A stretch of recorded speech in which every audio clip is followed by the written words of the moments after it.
So in this video, we'll be discussing about the case topic, non-executive directors. So the company referred here is called as the KK, and this question has appeared in the ACCA exam in the attempt at December 2010. So first we look at the required. So there are three requirements here. We'll start from the A, then we'll move on to the B and C. So the first requirement is explain the term conflict of interest in the context of non-executive directors, and there's the word and. So this first requirement is very simple and very straightforward. We just have to explain the term conflict of interest with reference to the non-executive directors. So you can also write the words independence of directors, or when the non-executive directors are not independent in a company, you can also write that kind of an answer. So there's the word and here, so it's a two-part question. We'll go to the second part of the same question.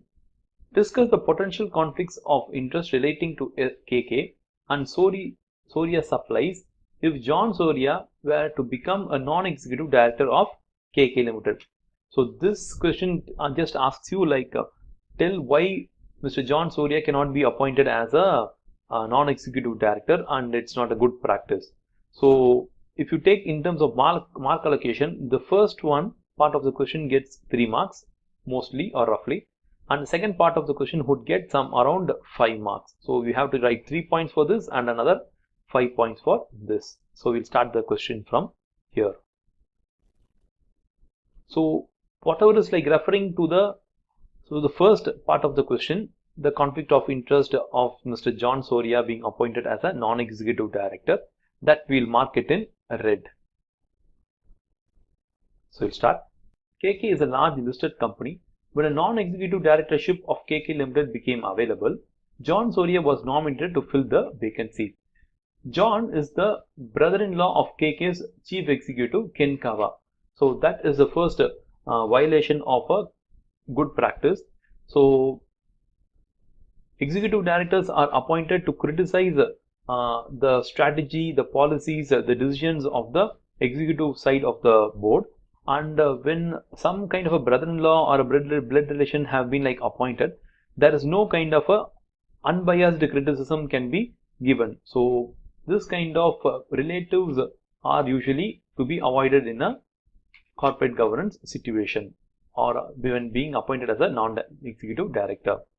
John is also the CEO of Soria Supplies Limited, KK's single largest supplier, and is therefore very familiar with KK and its industry. So again, a large customer or a large supplier should not be appointed as the non-executive director. The reason is the non-executive directors should not be financially related with the company. Then why is it being said like that is, only when they are not linked financially with the company, they have given unbiased opinion. So whenever Mr. Soria gives an opinion or a suggestion to the executive directors, he will always take into consideration not the well-being of the KK Limited, but the well-being of his own company, the Soria Limited. So that is actually a conflict of interest. So again, this is a violation.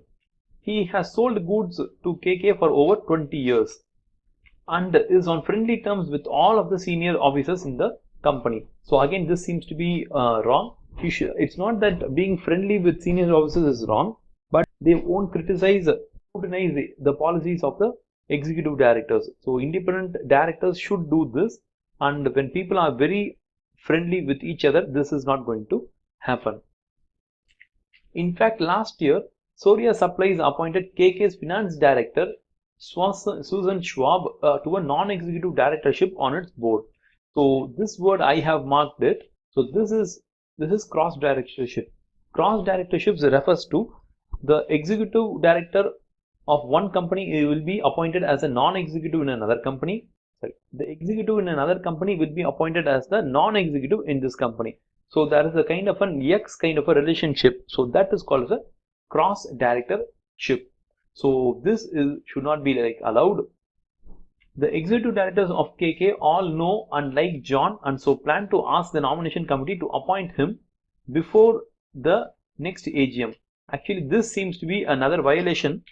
The executive directors should come up on their own with regards to who has to be appointed as the NED, but here there seems to be some kind of a suggestion happening as to who has to be appointed.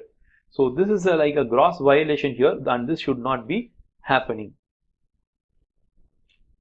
So we'll move on to the next kind of answer.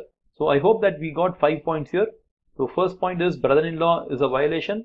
2, the largest supplier, that is a violation. Knowing each other for a long time, again that's a violation. And cross directorship is another violation, and recommending to be appointed is another violation. So if you can count it, it's going to be 1, 2, 3, 4 and 5. So we should have essentially got around 3 and another 5 points here. I think we exactly got 5 points, so that would give us a total of 8 marks. So we will move to the next question. Assess the advantages of appointing experienced and effective non-executive directors to the board of KK during the period in which the company was growing rapidly. So it has around some 7 marks. The entire 7 marks is allocated only for this question. So we'll see like how this works. KK has recently undergone a period of rapid growth and recently entered several new overseas markets, some of which according to the finance director are riskier than the domestic market. So somewhere when there's a proper balanced board in terms of executive and non-executive directors, they would discuss about each and every strategy, and they will take a strategy which is like appropriately having a risk, which should neither be too high or too low. So this point which we have now discussed seems to be stating that the company has entered into a much more of a riskier kind of a market. Ken Kawa, being the dominant person on the KK board, has increased the risk exposure of the company according to some investors. So there should not be usually a one dominant person on a board.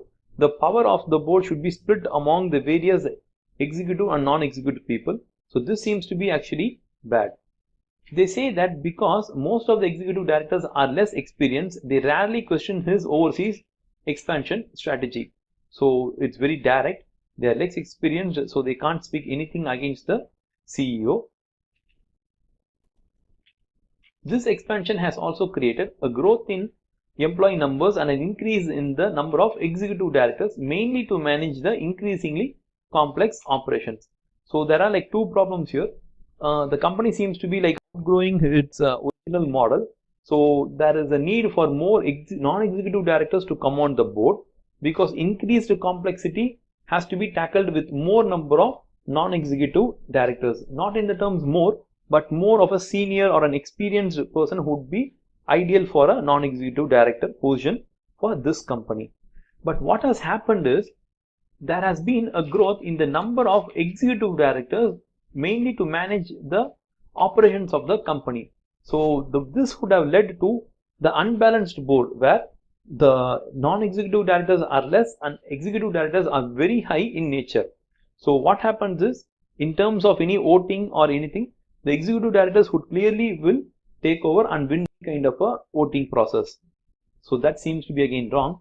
It was thought by some that the company lacked experience and knowledge of international markets as it expanded, and this has increased the risk of the strategy's failure. So this is where we clearly see the need for an experienced NED here. So the company should get a very good NED and should plug in this kind of a gap of knowledge, so that the NEDs would give a proper guidance as to how to grow the company with an appropriate level of risk. So these points would have answered our second part B of our question. So we have points 1, 2, 3, 4, 5, 6 and 7. So the marks are 7. So we would have comfortably got this mark. But the way you answer, you have to answer it in terms of not only like the points we discussed earlier. From the points we discussed earlier, you have to tell for each point how an experienced NED would have compensated that negative point. So if you see, this is a negative point, this is a negative point, negative point, negative, negative, and this is also a negative point. So again, this is also a negative point. I think all the points here, the 7 points here, are negative points.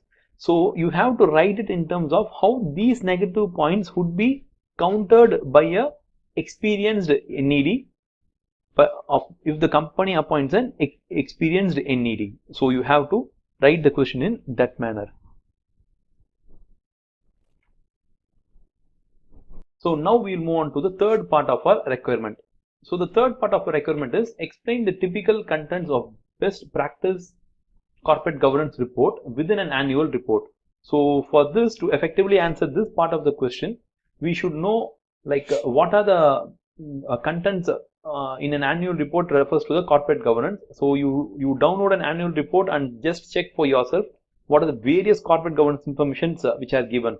Usually if you check the corporate governance section of an annual report, you will find informations like the name of the executive and non-executive directors, their position, their experience, the skill that they bring to the company, their salary, their fixed salary, and their variable pay, what are the employee stock option plan, how they have performed in the last year, and what they have contributed in the last year.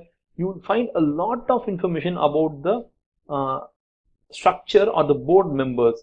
So you have to see, you don't need to study it in any book or anything.